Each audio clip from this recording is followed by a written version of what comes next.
22/12/2025. அன்பான பாபாவுடைய அழகான பாலனை.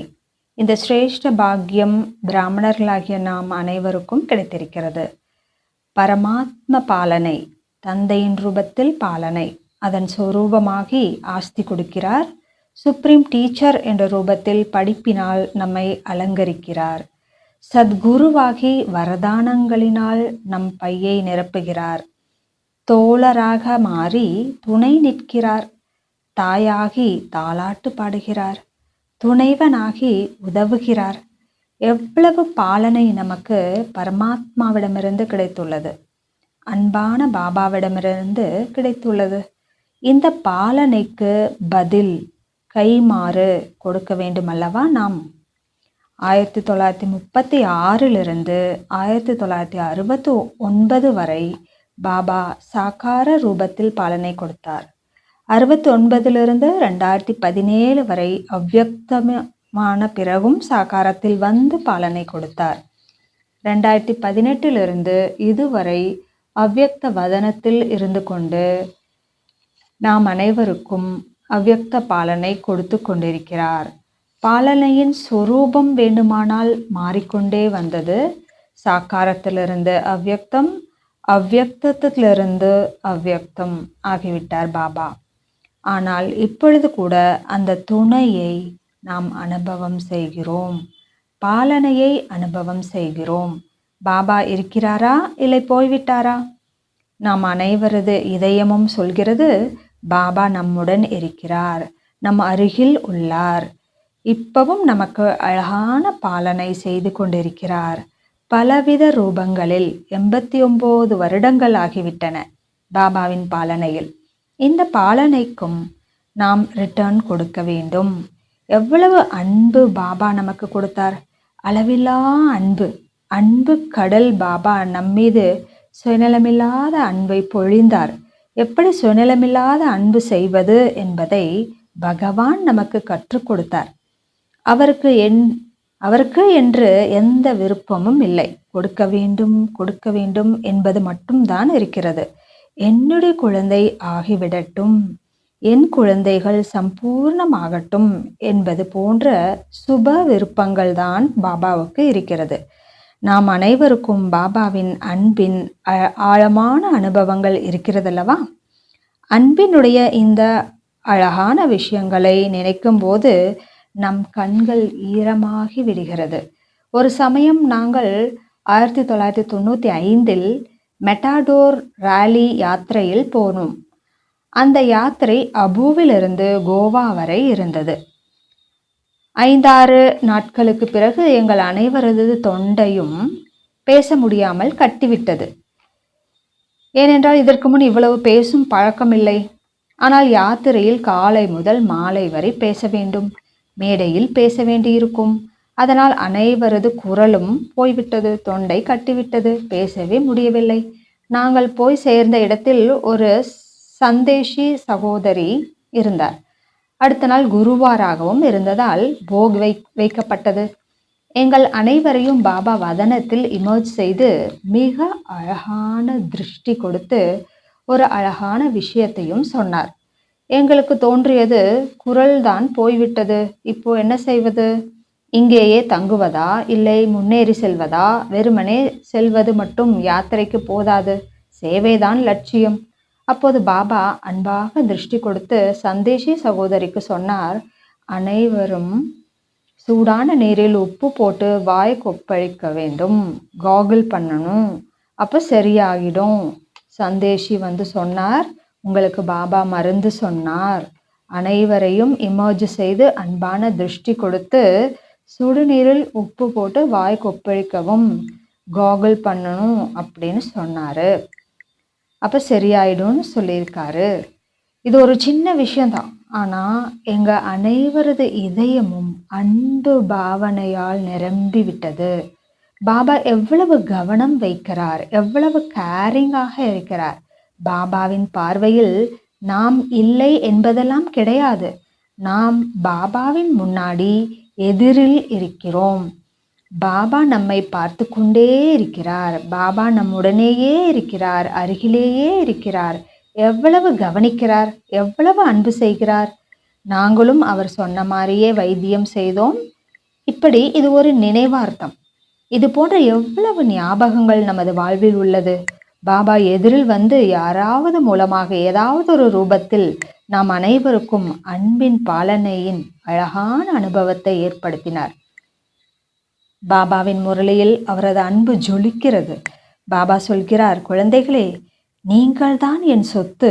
நான் உங்களை மட்டும்தான் பார்த்து கொண்டிருக்கிறேன். உங்களை தவிர இந்த உலகில் வேறு யார் இருக்கிறார்கள்? நீங்கள்தான் எனக்கு எல்லாமே, இல்லையா? அன்பு கடலின் அன்பு ஜொலிக்கிறதா? நமக்கு இதே அளவு பாபா மீது அன்பு இருக்கிறதா? எந்த அன்பு பாபா நமக்கு கொடுத்தாரோ அதற்கு பதில் ரிட்டர்ன் நாம் கொடுக்க வேண்டும் அல்லவா? எவ்வளவு நம்பிக்கை வைத்துள்ளார். நாம் பிராமணன் ஆனதிலிருந்து இதுவரை தன் வாழ்க்கை பயணத்தை பாருங்கள். சூட்சமத்திலோ ஸ்தூலத்திலோ எப்பொழுதாவது எங்கேயாவது மரியாதைகளிலிருந்து விலகி அங்குமிங்கும் மாறி போய்விடுகிறோம். சின்ன பெரிய தவறுகள் நடந்து விடுகிறது. நடக்கிறதா இல்லையா? சில சமயம் எண்ணத்தில், பேச்சில், காரியத்தில் மேலும் கீழும் ஆகிறது. ஆனால் என்ன இருந்த போதும் பகவானின் நம்பிக்கை நம் மீது உறுதியாக உள்ளது. ஒருவேளை யாராவது நமது நம்பிக்கைக்கு மாறாக நடந்தால், 2-3 தடவை அதே மாதிரி செய்தால் நாம் என்ன சொல்வோம்? இவர் நம்பகமானவர் இல்லை, இவரை ஒதுக்கிடலாம் என்று சொல்வோம். ஒன்று நாம் அவரை விட்டு விலகி விடுவோம், இல்லை அவரை விலக்கி விடுவோம். 2-3 தடவை நம்பிக்கைக்கு மாறாக நடந்தாலே இப்படி செய்வோம். ஆனால் பகவானின் நம்பிக்கைக்கு மாறாக எத்தனை முறை மேலே கீழே போகிறோம். ஆனாலும் அவர் நம்மீது வைத்த நம்பிக்கையை இழப்பதில்லை. நீங்கள்தான் ஆக வேண்டும், நீங்கள்தான் செய்ய வேண்டும், நீங்கள்தான் பூஜைக்குரியவர், நீங்கள்தான் தேவதை ஆக வேண்டும், நீங்கள்தான் உலக நன்மை செய்ய வேண்டும். நம்மீதான பாபாவின் பார்வை மாறியதா? என்ன செய்துவிட்டு பாபா முன் சென்றாலும் பாபாவின் அதே அன்பு நிறைந்த திருஷ்டி, அதே நம்பிக்கை நிறைந்த திருஷ்டி, அதே ஸ்வமான் நிறைந்த திருஷ்டி, அதில் எந்த வித்தியாசமும் இல்லை. அது போன்ற நம்பிக்கைக்கு என்ன ரிட்டர்ன் கொடுப்பது? எவ்வளவு கடின உழைப்பு செய்தார் பாபா. 80களின் முரளிகளை நீங்கள் பார்த்தீர்களானால் பாபா மாலை நேரத்தில் வந்து அடுத்த நாள் வரை இருப்பார் குல்சாதாதின் உடலில். இரவு முழுக்க அமர்ந்து பாபா பாலனை செய்தார். எவ்வளவு கடின உழைப்பு! இந்த கடின உழைப்பு என்ற வார்த்தையை பாபாவுக்கு கடினமானதே இல்லை. இருந்தாலும் இரவு முழுக்க அமர்ந்து பாபா பாலனை செய்தார். அன்பு கொடுக்கிறார், படிப்பினால் அலங்கரிக்கிறார். இது அனைத்தும் யாரால் செய்ய முடியும்? 16 மணி நேரம், 12 மணி நேரம், சில நாள் 14 மணி நேரம் இந்த மெடிடேஷன் ஹாலில், இந்த மேடையில், சில நாள் இந்த ஹிஸ்டரி ஹாலில், இங்கே இவ்வளவு உழைப்பு செய்தார். இதற்கெல்லாம் பதிலாக நாம் என்ன செய்ய போகிறோம்? யோசியுங்கள். உணர்வுபூர்வமான சூழ்நிலையில் பார்த்தால் ஒரு சிற்பி ஒரு கல்லை எடுத்து வந்து செதுக்குகிறார் என்று வைத்துக்கொள்ளுங்கள். பகவான் 1936 ஒரு வடிவமற்ற கல்லை செதுக்க ஆரம்பித்தார். 89 ஆண்டுகள் ஆகிவிட்டது. செதுக்கி செதுக்கி அவர் கைகள் எப்படி தழும்பாகி இருக்கும்? யோசித்து பாருங்கள். உளியும் சுத்தியும் வைத்து பகவான் செதுக்குகிறார், கல்லை செதுக்கி சிலையாக்குகிறார். அவரது கையின் நிலை என்ன ஆகியிருக்கும்? கோவிட் காலத்தில் எங்களுக்கு பெருக்கும் சேவை செய்ய வேண்டியிருந்தது. வீட்டில் வேலையாட்கள் வரவில்லை. நாங்கள் ஒவ்வொருத்தரும் ஒவ்வொரு பகுதியை சுத்தம் செய்யும் வேலை செய்தோம். 1 மணி நேரம் சுத்தம் செய்த பிறகு கை சிகப்பாகிவிட்டது, கையே தேய்ந்து விட்டது. அப்போ என்ன தோணுச்சுன்னா, 1 மணி நேரம் சுத்தம் செய்ததுக்கே நம்ம கை இப்படி ஆயிடுச்சே. அப்போ பாபா எப்போலிருந்து சுத்தம் செய்கிறார், செதுக்கிட்டு இருக்கிறார். நாம் இதற்கு பதில் என்ன கொடுப்பது? இந்த விஷயத்தை நாம் ஆழமாக உணர்ந்து யோசிக்க வேண்டும். உலகத்தில் கூட ஒரு தந்தை வயதாகிவிட்டால் ஒரு சிறந்த மகன் என்ன சொல்வான்? நம் தந்தைக்கு ஒருபோதும் வயதாகாது. ஆனாலும் நான் ஒரு உதாரணத்திற்கு உணர்வுபூர்வமாக சொல்கிறேன். உலகியல் தந்தை வியாபாரம் செய்து செய்து குடும்பத்தை பாலனை செய்து செய்து 89 வயதான முதியவர் ஆகிவிட்டால் அப்போ ஒரு நல்ல மகன் என்ன சொல்வான்? அப்பா நீங்க இப்போ நிம்மதியா உட்காருங்க, உங்க எல்லா வேலையையும் நான் பார்த்து கொள்கிறேன்.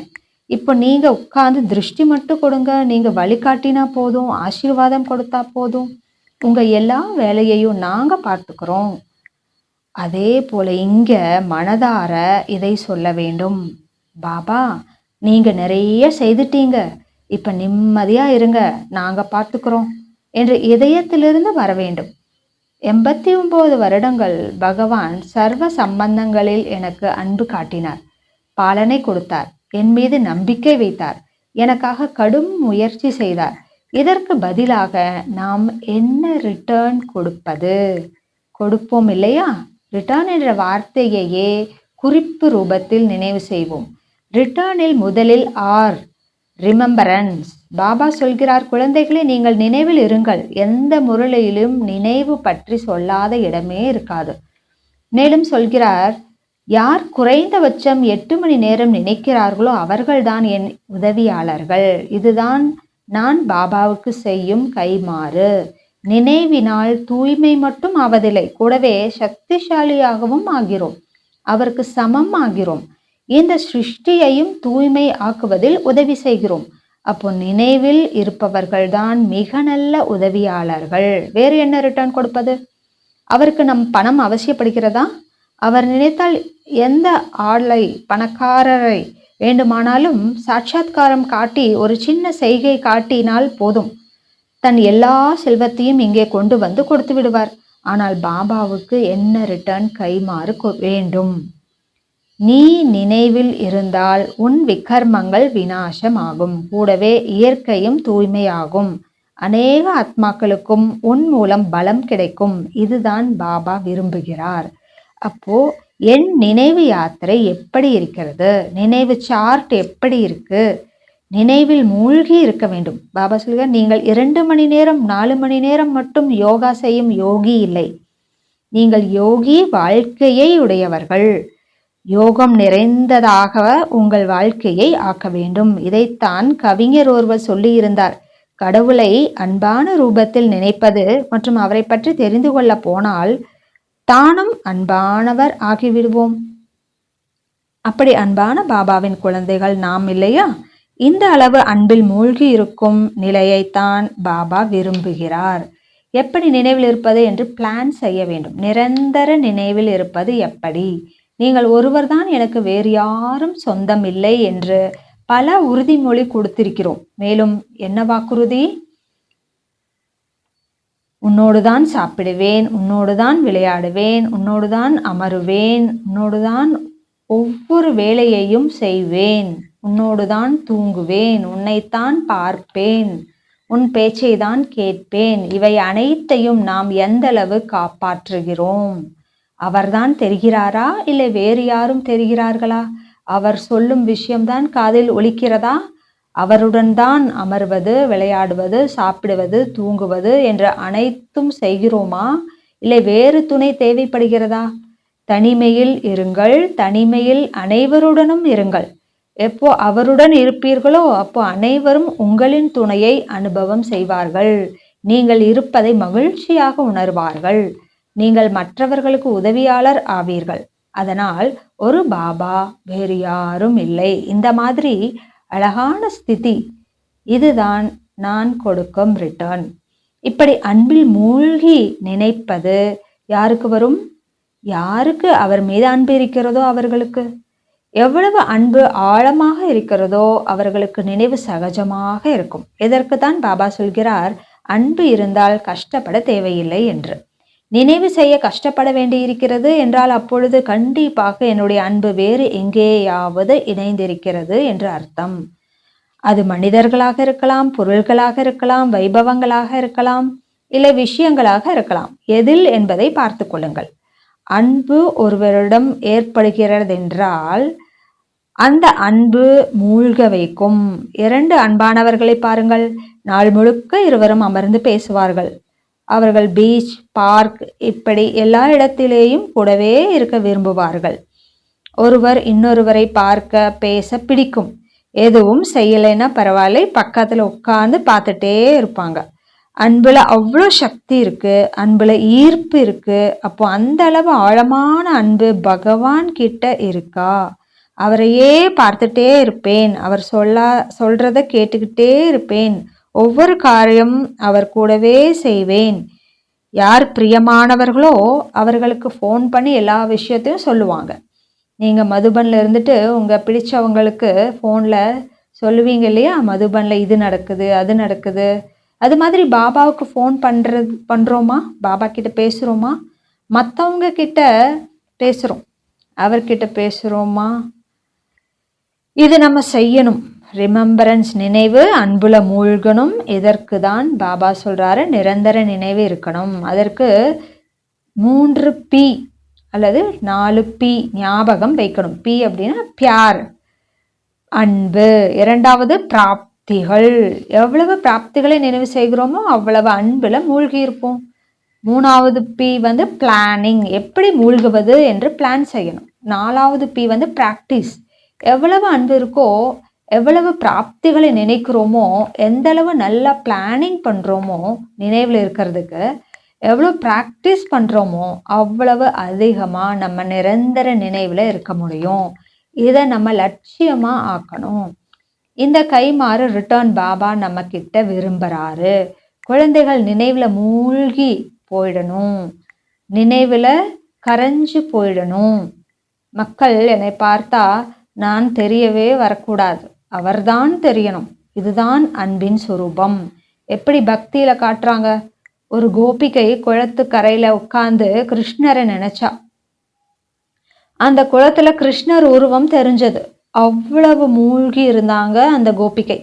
அது போல என் அன்பு எவ்வளவு ஆழமானது என்று செக் செய்யணும். இன்னும் ஒரு உதாரணம், லைலா மஜ்னு பத்தி பாபா சொல்றார். எதிரில் இல்லை என்றாலும் பரவாயில்லை, பாபாவும் நம்முன் இல்லைதான், அவ்வியக்தமா சூட்சமமா இருக்கிறார். ஆனால் அன்புல அவருடைய நினைவு தான் இருக்கணும். கைகள் வேலையை செஞ்சாலும் இதயத்துல பாபாவின் நினைவு, இதயம் பாபாவின் அருகில் இருக்கணும். பாபா இதயத்தை பற்றி சொல்றாரு, அன்பு இதயத்துல இருக்கணும். அதனால அப்பதான் பாபா இதயபூர்வமான நினைவு செய்யுங்க அப்படின்னு சொல்றார். இதயத்திலிருந்து எப்போது நினைக்கிறோமோ, பாபா அன்பான பாபா, என்னுடைய பாபா வாங்க என்று நினைத்தால் நான் வந்துடுறேன் என்று சொல்றாரு. ஆனால் மனதார அன்போடு கூப்பிடணும். அப்போ நினைவு மூலமா ரிட்டர்ன் கொடுக்கறோம். நினைவுல எப்படி மூழ்கி இருக்கலாம்னு பிளான் செய்யுங்க. முரளியிலிருந்து பாயிண்ட்ஸ் எடுங்க. இது நமக்கு ஹோம்ஒர்க். அடுத்தது எழுத்து, ரிட்டர்ன்ல என்ன எழுத்து? இ, எம்பாடிமெண்ட், சொரூபம் ஆவது, மூர்த்தி ஆவது. பாபா ரிட்டர்ன் ரூபத்துல சொரூபம் ஆவதை விரும்புகிறார். உலகில் சொல்கிறார்கள், பகவானை ஏற்றுக்கொள்கிறோம், ஆகவே பகவான் சொன்னதை ஏற்கிறோமா? நாமும் பாபாவை ஏற்றுக்கொள்கிறோம், பாபாவுடையதை ஏற்கிறோமா? பாபா சொல்வதை எந்தளவு ஏற்கிறேன் என்று சோதனை செய்ய வேண்டும். மேலும் பாபா எப்பொழுது சொல்கிறார், குழந்தைகளே, உலகினர் கேட்பதை விட பார்ப்பதையே விரும்புகிறார்கள். இவர்கள் சொல்லும் செயலும் சமமாக உள்ளதா என்று பார்க்க விரும்புகிறார்கள். இவர்கள் என்ன சொல்கிறார்களோ அதை எவ்வளவு செய்கிறார்கள். கடைசி அவ்வியக்த முரளியில கூட பாபா சொன்னாரு, சிந்தனை சொரூபம் ஆகாதீர்கள், நினைவு சொரூபம் ஆகுங்கள். ஞானத்தின் ஒவ்வொரு மகா வாக்கியம் என் வாழ்வில் கொண்டு வர வேண்டும். சக்திகளின் சொரூபம் ஆக வேண்டும், குணங்களின் சொரூபம் ஆகணும். பகவான் என்னை பார்த்து சொல்லணும், எக்ஸாம்பிள பார்க்க வேண்டுமானால் இவரை பாருங்கள் என்று முழு நம்பிக்கையோடு சொல்ல முடியுமா? என்னுடைய வாழ்க்கைதான் பகவானின் செய்தி என்று இதை லட்சியமாக மாற்றணும். என் வாழ்க்கைதான் பகவான் சொல்லும் செய்தி. பகவான் கொடுக்கும் ஞானம், படிப்பினைகள் இத்தனை வருடங்களாக என்ன கற்றுக் கொடுத்தாரோ அவை அனைத்தையும் படிப்பதற்கு பதிலாக இவரை பார்த்து கொள்ளுங்கள் என்று பாபா சொல்லும் அளவிற்கு நான் ஆக வேண்டும். இவர்தான் ஞானத்தின், யோகத்தின், தாரணையின், சேவையின், நான் 89 வருடங்களாக கொடுத்த படிப்பினைகளின் சொரூபம் என்று சொல்லும் அளவு ஆவதுதான் ரிட்டர்ன் கொடுப்பது. வெறுமனே பாபா உங்க மேல அன்பு இருக்குன்னு சொல்றது அன்பு இல்லை. படிப்பினைகளை வாழ்க்கையில கொண்டு வரணும். நம்ம டீச்சர் ஹோம்ஒர்க் கொடுத்தார். பாபா சொன்னார், நடந்தாலும் சுற்றினாலும் உங்கள் நடத்தையில் முகத்தில் பாபா தெரிய வேண்டும். நீங்க அவ்யக்த ரூபதாரி ஃபரிஸ்தாவா தெரியணும். இதை சொரூபத்துல கொண்டு வர நான் என்ன முயற்சி செய்யணும் அப்படின்னு யோசிச்சுக்கணும். அன்பு ரிட்டர்ன் கொடுப்பது. குரு துரோணாச்சாரியார் பாண்டவர்களுக்கும் கௌரவர்களுக்கும் ஒரு பாடத்தை படிக்க சொல்லியிருந்தார். நாம் சத்தியத்தை பேச வேண்டும் என்பது அந்த பாடம். மறுநாள் அனைத்து பாண்டவர்களும் கௌரவர்களுக்கும் பாடத்தை சொன்னார்கள், யுதிஷ்டரை தவிர. அப்போது அனைவரும் யுதிஷ்டரை பார்த்து சிரித்தார்கள். இந்த சின்ன விஷயத்தை ஞாபகம் வைக்க முடியவில்லையா என்று கேட்டார்கள். அடுத்த நாள், 3வது நாள், 4வது நாள், இப்படியே 6 நாளும் நினைவு வரவே இல்லை அவருக்கு. அனைவரும் சிரித்தார்கள். 7வது நாள் யுதிஷ்டர் சொன்னார், இப்போது நினைவு வந்துவிட்டது என்று. எப்படி என்று கேட்டதற்கு சொன்னார், இப்போது நான் சத்தியம் பேச ஆரம்பித்து விட்டேன், சொரூபத்தில் கொண்டு வந்து விட்டேன். அதுபோல நாம் சொல்லும் ஞானம் எப்பொழுது பிரபாவத்தை ஏற்படுத்தும்? சொரூபத்தில் கொண்டு வரும்போதுதான், நமது வாழ்க்கையில் கொண்டு வந்தால்தான். நமது மூத்த சகோதரர் ரமேஷ் பாய்ஜி ஒரு முறை அவ்யக்த பாப்தாதாவிடம் கேட்டார், மேடையில் பாபா கீதா ஞானம் கொடுத்த வள்ளல் நீங்கள்தான், ஸ்ரீ கிருஷ்ணர் இல்லை. இந்த விஷயத்தை முழு உலகத்திற்கும் நாங்கள் எப்படி பிரத்யக்ஷம் செய்வது என்று. அதற்கு பாபா ஒரு லைனில் பதில் சொன்னார். எந்த நாள் இந்த கீதா ஞானம், அதாவது முரளி உங்கள் வாழ்க்கையில் வருகிறதோ, அப்போது கீதா ஞான வள்ளல் முழு உலகிற்கு தானாகவே காட்சி தெரிவார். எப்போது அதன் சொரூபம் ஆகிறீர்களோ அந்த நாளில் கீதா ஞான வள்ளல் பரமாத்மா சிவன் என்பது முழு உலகிற்கும் பிரத்யக்ஷம் ஆவார். நீங்கள் எதுவும் சொல்ல வேண்டியதே இல்லை. எவ்வளவு பெரிய விஷயத்தை புரிய வைத்தார் பாபா, அடிக்கோடிட்டு காட்டினார் பாபா. ஞானம் என்பது கேட்பதற்கு சொல்வதற்கு மட்டுமான விஷயம் இல்லை. ஞானம் கேட்டால் சொன்னால் ஆனந்தம் கொடுக்கும், சக்தி கொடுக்கும். சொல்வதினால் ரிவிஷன் ஆகும். ஆனால் சாரம் என்ன, லட்சியம் என்ன, சொரூபம் ஆக வேண்டும். அதற்கு எக்ஸ்பெரிமெண்ட் செய்து பார்க்கணும், அனுபவம் செய்யணும். அப்பதான் சொரூபம் ஆவீங்க. அப்போ என்ன ரிட்டர்ன் கொடுக்கணும்? அவருடைய அன்புக்கு வளர்ப்புக்கும் சொரூபம் ஆவது. அடுத்த எழுத்து டி, அதுக்கு டர்ன் ஆவது. பாபாவின் ஒரு அவ்யக்த மூலையில் இருந்தது. குழந்தைகள் பாபாவிடம் சொல்கிறார்கள், பாபா உங்க மேல அவ்வளோ அன்பு இருக்கு, அந்த அன்புல நான் உயிரையே கொடுக்கிறேன் என்று. ஆனா பாபா கேட்கிறார், உயிரை வச்சு நான் என்ன செய்யறது? ஒருவேளை உண்மையிலே அன்பு இருக்குது என்றால் உண்மையில் ஏதாவது செய்யணும்னு நினைச்சா டர்ன் ஆகுங்க, மாறுங்க. இந்த சீசன் முரளியில கூட பாபா சொன்னாரு, பரிவர்த்தனை சக்தி குறைவா இருக்கு, மாறுவதற்கு ஒரு நிமிடம் கூட எடுக்காதீங்க, ஒரு வினாடியில் மாறணும். நல்ல விஷயத்தை செய்யறதுக்கு சரின்னா ஒரு வினாடியில செஞ்சிடுங்க. பிடிக்கலையா செய்ய வேண்டாம். ஆனா செய்யணும்னா ஒரு வினாடியில மாறணும். ஆனால் நம்ம எவ்வளோ நேரம் செலவு செய்கிறோம்? எல்லாம் தெரியும், இந்த பழக்கம் இருக்கக்கூடாது, இந்த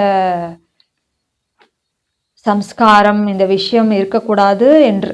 ஆனாலும் நீண்ட காலம் அதை அப்படியே வச்சிருக்கோம். மாறணும், அன்பு இருந்தா சகஜம். அப்போ ரிட்டர்ன் என்ன கொடுக்கணும்? மாறணும். ஒரு காதலன் காதலி எப்படி ஒருத்தர் இன்னொருத்தருக்காக மாறுறாங்க? ட்ரெஸ்ஸு, என்ன கலர் பிடிக்கும், என்ன ஹேர் ஸ்டைல் பிடிக்கும், இதை பார்த்துக்கிறாங்க, அதை அப்படியே செஞ்சுக்கிறாங்க. இரவை பகல்னு சொன்னாலும் ஆமா இது பகல் தான் அப்படின்னு சொல்லிடுறாங்க. அதுதான் அன்பு. இதுல மாறுவது சகஜம். அப்போ மாறணும். சுயத்தை பாருங்க, எங்க எந்த விஷயத்துல மாத்தணும். நேரத்தை இழுத்துட்டே போகக்கூடாது. எது அவருக்கு பிடிக்கலையோ அது எனக்கும் பிடிக்க கூடாது. இதுதான் அன்பு. பாபா சொல்லி இருக்காரு, யார் சுய பரிவர்த்தனை செய்கிறார்களோ அவர்கள் கழுத்தில் தான் வெற்றி மாலை விழுகும். மாறட்டும், மற்றவர்கள் மாறட்டும் அப்படின்னு காத்திருக்க வேண்டாம். இந்த சூழ்நிலை மாறட்டும், இந்த மனிதர் மாறட்டும் என்று காத்திருக்க வேண்டாம். எதுவும் மாறாது.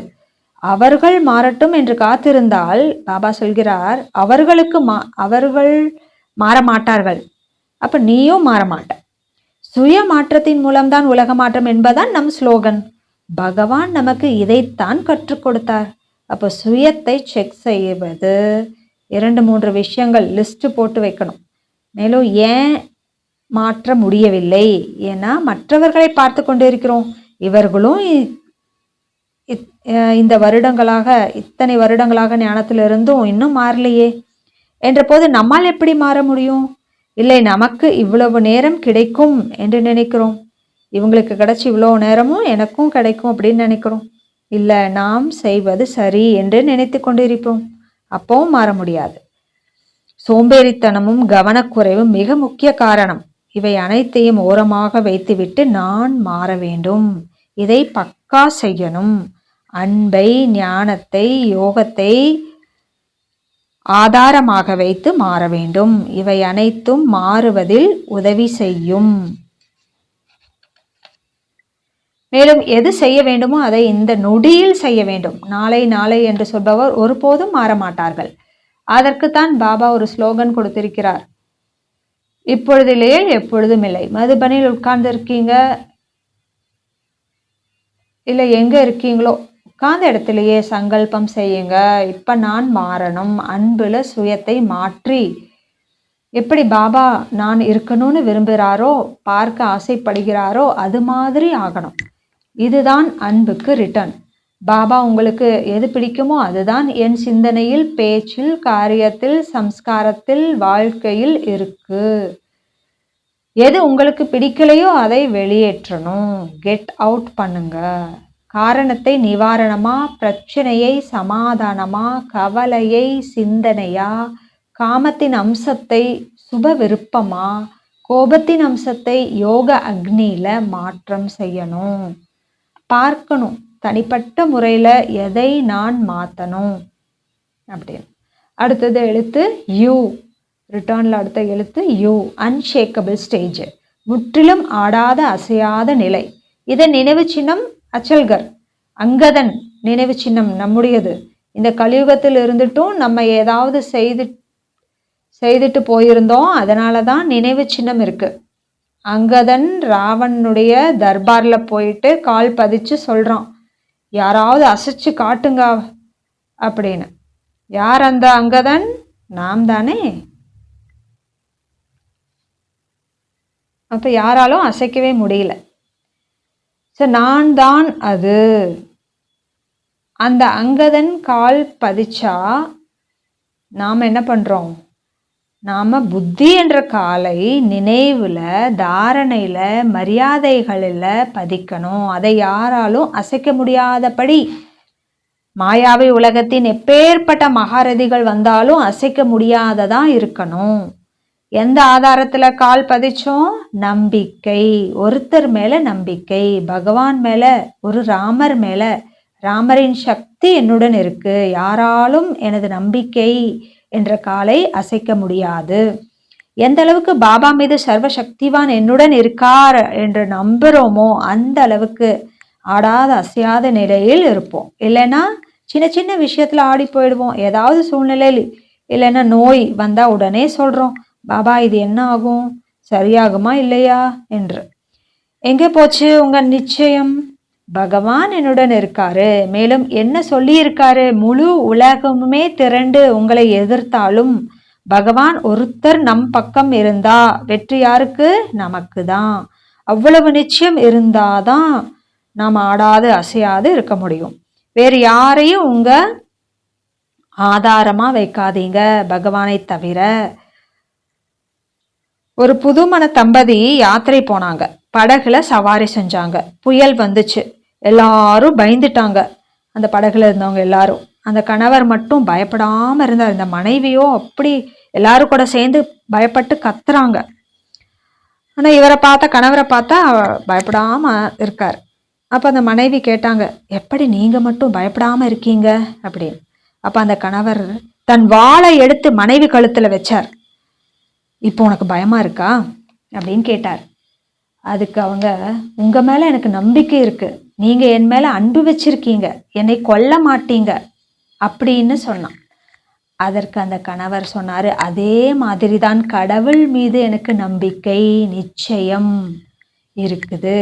அவர் எனக்கு எதுவும் ஆக விடமாட்டார், என்னை காப்பாத்துவார், அவர் என்னுடைய இரட்சகன், பாதுகாவலர். இந்த அளவு நம்பிக்கை நம் இதயத்துல இருக்கா? அதே மாதிரி மீரா விஷத்தை குடிச்சா, அது அமிர்தமா மாறிடுச்சு, பாம்பு கழுத்து மாலையா மாறிடுச்சு. இதெல்லாம் நம்பிக்கையினால. ஆகையினால ஆடாத அசையாத நிலையை உருவாக்கணும்னா, அன்ஷேக்கபிள் ஆகணும்னா, காட் கிட்ட ஹேண்ட் ஷேக் பண்ணுங்க, கை குலுக்குங்க.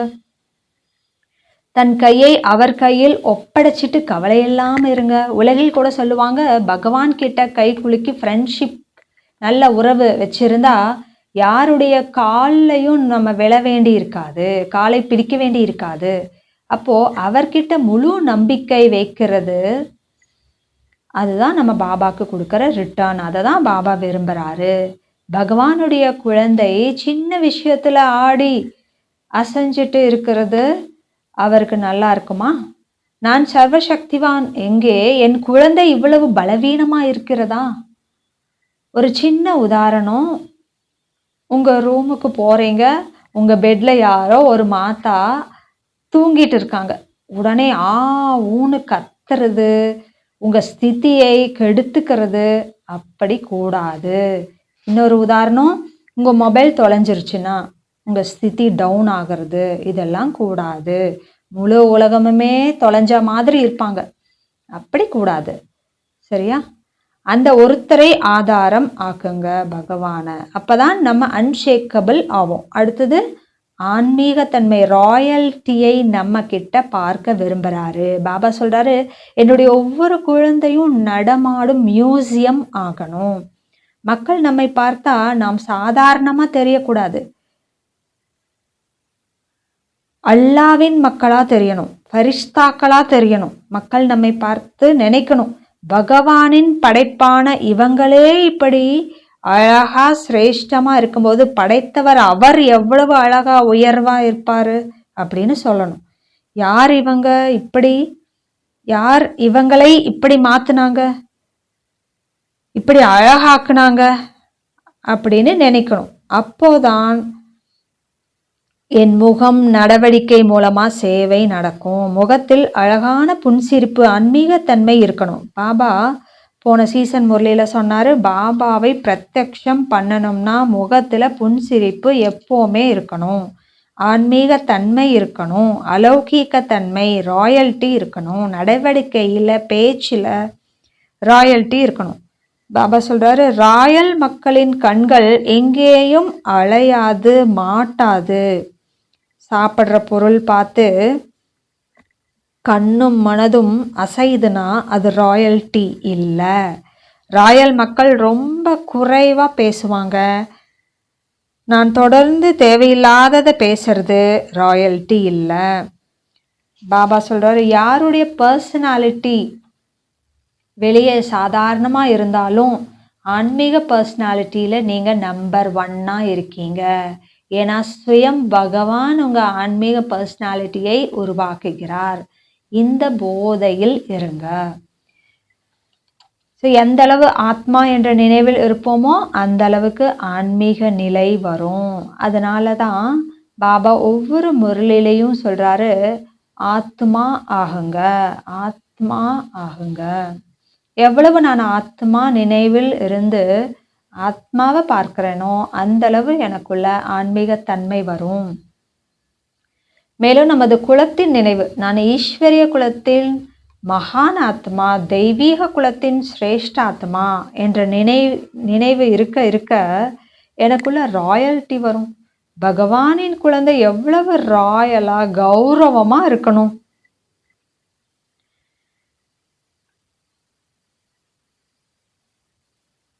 எவ்வளவு ஆன்மீக தன்மையால நிரம்பி இருக்கும். முழு கல்பத்திலேயும் நான் சிரேஷ்ட பாட்டு நடிச்சிட்டு இருக்கேன், ஹீரோ ஆக்டராக இருக்கேன். மேடையில் ஹீரோ நடிக்கும்போது எவ்வளவு ராயலாக இருக்கும். அந்த ராயல்ட்டி நம்முடைய ஸ்மிருதியில் இருக்கணும். இப்போ ரூஹானியத்து, ராயல்ட்டி இரண்டுக்கும் சம்மந்தம் இருக்குது. எவ்வளவு நினைவோ அவ்வளவு ஆன்மீகத்தன்மை, ராயல்ட்டி வரும். நினைவு சொரூபமாகணும். இதைத்தான் பாபா நம்ம கிட்ட பார்க்க விரும்புகிறாரு. கடைசியாக நிமித்த உணர்வு. நான் கருவியாக இருக்கேன், நான் தான் எல்லாமே செய்கிறேன் என்ற அகம்பாவத்தில் இல்லை, வரக்கூடாது. பாபாவின் மகா வாக்கியம், நீங்கள் நிமித்த உணர்விலிருந்து காரியம் செய்தால், சேவை செய்தால் அது 100% சேமிப்பில் வரும். ஒருவேளை நான் எனது என்று நினைத்து சேவை செய்தால் வெறும் 5% தான் சேமிப்பில் வரும். அப்போ பார்த்துக்கோங்க என்ன செய்யணும்னு. நிமித்த உணர்வுக்கு அவ்வளவு பலமும் பலனும் இருக்கு. பொம்மலாட்ட பொம்மைகள் தான் இல்லையா நம்ம. செய்பவர் செய்விப்பவர் எல்லாம் பாபா தான். अच्छा, ओम शांति।